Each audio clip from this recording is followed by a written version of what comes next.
13 বছর বয়সী একটা লাজুক ছেলে, যার কাছে এই পুরো পৃথিবীটাই ছিল একটা গোলক ধাঁধার মতো। ছেলেটি ছোটবেলা থেকেই নিজেকে একজন ব্যাডমিন্টন প্লেয়ার হিসেবে দেখতে চাইত, কিন্তু কেই বা জানত সেই লাজুক ছেলেটাই একদিন হয়ে উঠবে most famous vocalist, dancer, rapper, BTS ম্যাগনি, আর আমাদের জেকে আওয়ার বেবিকো। ছেলেটা টিভিতে একদিন জি ড্রাগনের পারফরমেন্স দেখল, আর নিজের ছোট ছোট চোখে কে পপ আইডল হয়ে ওঠার বড় বড় স্বপ্ন সাজাতে লাগলো।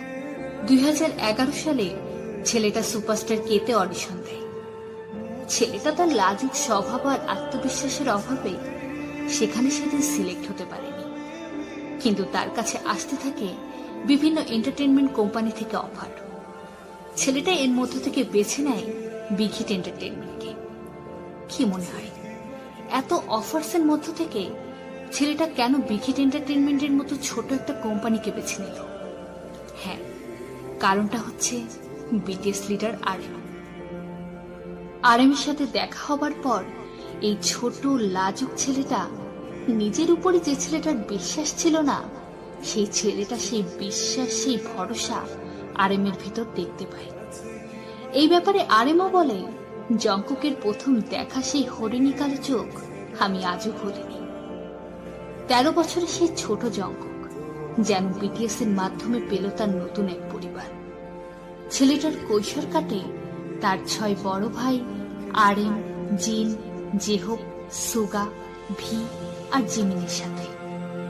কখনো আরএমের কাঁধে চড়ে ছেলেটা নানান বায়না করে, আবার কখনো জিনের সাথে হাজারো খুনসুটি। জেহোপ আর সুগার কাছে তো ছেলেটার আবদারের শেষ নেই। ভি আর জিমিন তো তার ক্রাইম পার্টনার। আর এর পাশাপাশি চলতে থাকে নিজেকে সেরাদের সেরা করে তোলার এক সংগ্রাম। 2013 সালে দলটি নো মোর ড্রিমস গানের মাধ্যমে ডেবিউ করে, আর 15 বছরের জংকুক তার স্বপ্নে প্রথম পা রাখে। 2013 থেকে 2021 বদলিয়েছে অনেক কিছুই। বিটিএস এখন বিশ্বের number 1 K pop boy band, আর সেই 15 বছরের ছেলেটা এখন 23 বছরের একজন যুবক। এখন সে আর সেই লাজুক ছোট ছেলেটি নেই, এখন সে একজন আত্মবিশ্বাসী most famous K pop idol and the 60th Alive 2020. He is now a singer, songwriter, rapper and dancer and the golden Magni of BTS. ছেলেটা বলে, আমার জীবনের গোলক ধাঁধার সমাধান করেছে আমার এই 6 জন ভাই। আজ আমার যা কিছু আছে তার পেছনে অবদান আমার এই 6 ভাইয়ের। ছেলেটা তার বিগিন গানের মাধ্যমে সে তার এই অনুভূতি পৃথিবীকে জানান দেয়। ছেলেটা আর্মিদের প্রমিস করেছিল যে সে এমন একজন বাংতান হবে যার উপর আর্মিরা গর্ব করতে পারবে। ছেলেটা তার কথা রেখেছে। আজ আমরা গর্ব করে বলতে পারি আমরা এমন একটা কে-পপ গ্রুপের অফিসিয়াল ফ্যান্ডম যার একটা অবিচ্ছেদ্য অংশ আমাদের জংকুক। এই কারণেই হয়তো ছেলেটা আর্মিদেরকে তার কগহুইল মানে, যা তার চালিত শক্তি। ছেলেটা তার হাতের ট্যাটুতে আর্মি লিখে জানান দিল আর্মি তার জীবনের এক অবিচ্ছেদ্য অংশ। ছেলেটা হঠাৎই একদিন ভিলাইবে এসে ইন্টারন্যাশনাল আর্মিদের জন্য লাইভ ফ্যান মিটিং করে। ছেলেটা যখন ইলেকট্রনিক ডিভাইসের পর্দার ওপাশ থেকে তার হাতে হাত রাখতে বলে হাত বাড়ায়, তখন যেন 1000 মাইলের দূরত্ব এক মুহূর্তেই মিটে যায়। যেন আমরাও তার হাতটাকে না ছুঁয়েই স্পর্শ করতে পারি।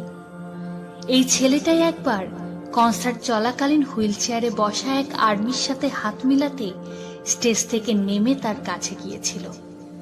ছেলেটাকে একবার প্রশ্ন করা হলো, তুমি দিনে কতবার আর্মিদের সম্পর্কে ভাবো?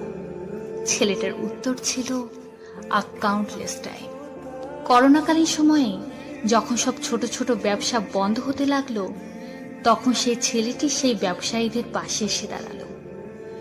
বড় বড় ব্র্যান্ডেড জিনিস ছেড়ে ব্যবহার করতে লাগলো সাধারণ দোকানের সাধারণ সব জিনিস।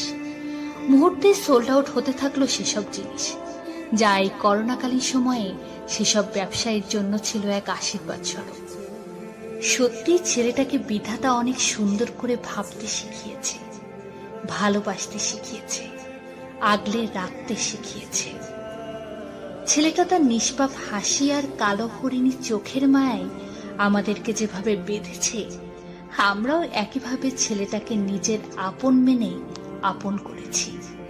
আর তাই ছেলেটার সুরে তাল মিলিয়ে আমরাও বলেছি, you are the cause of my euphoria.